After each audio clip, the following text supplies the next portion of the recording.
దేవుని నామానికి స్తోత్రం. హల్లెలూయా. ప్రభువైన యేసుక్రీస్తు నామములో అందరికీ మరొకసారి నా హృదయపూర్వక వందనాలు. రోమపత్రిక 9వ అధ్యాయం 33వ వచనం చదువుకుందామండి. ఇదిగో నేను అడ్డురాతిని అడ్డుబండను సియోనులో స్థాపించుచున్నాను. ఆయన యందు విశ్వాసముంచువాడు సిగ్గుపరచబడడు అని వ్రాయబడిన ప్రకారం వారు అడ్డురాయి తగిలి తొట్రుపడిరి. ఆమేన్. హల్లెలూయా. చూడండి దేవుని వాక్యాన్ని. ఆయన యందు విశ్వాసం ఉంచేవారు సిగ్గుపడరు. ఇలా చెప్తారు, సిగ్గుపడనివ్వడు. మరి ఇక్కడ అడ్డురాయి, అడ్డురాతి, తొట్రుపడిరి అనే మాటలు ఎందుకు వచ్చాయంటే, ఒకటి, మనం పూర్తిగా దేవుని శక్తి సామర్థ్యాల మీద ఆధారపడి దేవుని వైపు చూస్తూ ఎదురు చూడటం ఒకటి ఉంది.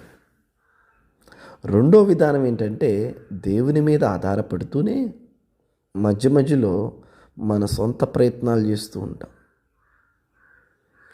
ఒక వ్యక్తి జీవితాన్ని మనం బైబిల్లో చూస్తే మనందరికీ తండ్రిగా పిలువబడుతున్నారు అబ్రహాం గారు, తెలుసు కదండి.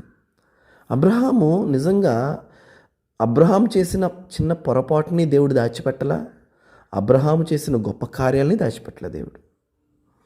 అబ్రహాము ధనాన్ని ఆఫర్ చేసిన ధనాన్ని తృణీకరించాడు. పేరు ప్రఖ్యాతల కొరకు ఎక్కడ ప్రాకులాడలా. ఒకసారి దాసుడిని కుమారుడిగా చేసుకుంటాను, నాకు పిల్లలు లేరుగా అంటే దేవుడు స్వరాన్ని విని ఆగిపోయాడు. కానీ ఒకానొక సందర్భంలో మరి ఇంట్లో ఏర్పడిన సమస్యను బట్టి, తన భార్య చెప్తున్న మాటలను బట్టి, తన భార్య అయిన శారా మాట విని హాగర్ని భార్యగా చేసుకుంటాడు. అంతే, తొట్రుపడ్డారు. ఎందుకంటే హాగర్ ద్వారా సంతానం అయితే, శారా మాట విని శారా ద్వారా దేవుడు పిల్లల్ని ఇచ్చేటట్లయితే, ఇంకా వాళ్ళని ఇక్కడికి తీసుకురావటం, వెయిట్ చేయించటం, నిరీక్షించేటట్లుగా చేయటం, ఇవన్నీ ఎందుకు? ఇంకా ఇంత జరిగేవి కాదు కదా.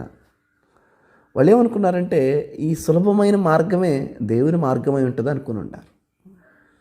కాకపోతే దేవుడు అన్నాడు, మీ జ్ఞానము మీ తెలివితేటల వల్ల అది కాదు, అది శరీర సంబంధమైన సంతానం.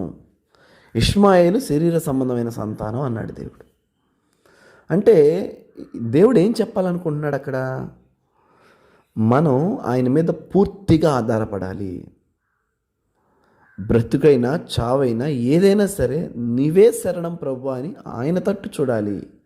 అలా చూస్తున్నప్పుడు ఆయన మనల్ని సిగ్గుపరచడు.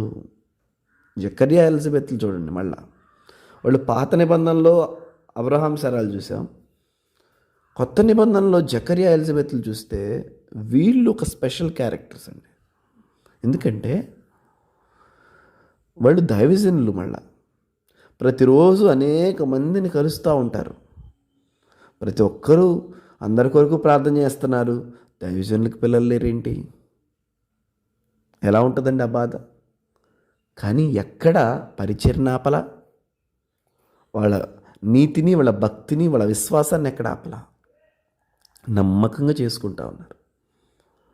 మన జీవితంలో కూడా మన పనిని, మన దేవుడు మన ఎదుట ఇచ్చిన బాధ్యతని మనం నమ్మకంగా చేసుకుంటూ పూర్తిగా మనం ఆయన మీద ఆధారపడుతున్నప్పుడు, మనం చేయాల్సిన మన కష్టాన్ని మనం చేస్తున్నప్పుడు దేవుడే హెచ్చిస్తాడు. మనం ఈ మధ్యలో సొంత తెలివితేటలు, సొంత జ్ఞానాన్ని ఉపయోగించి మనమే తొట్టుపడతాం. రాయి తగులుతుంది మనకి. అక్కడేముంది? అడ్డురాతిని అడ్డుబండను సియోన్లో నేను స్థాపిస్తున్నాను. ఎవరికి తగులుతుంది? స్వజ్ఞానం మీద, క్రియల మీద ఆధారపడిన వాళ్ళకి తగులుతుంది. ఎవరికి తగలదంటే విశ్వాసం మీద ఆధారపడిన వాళ్ళకి తగలదు.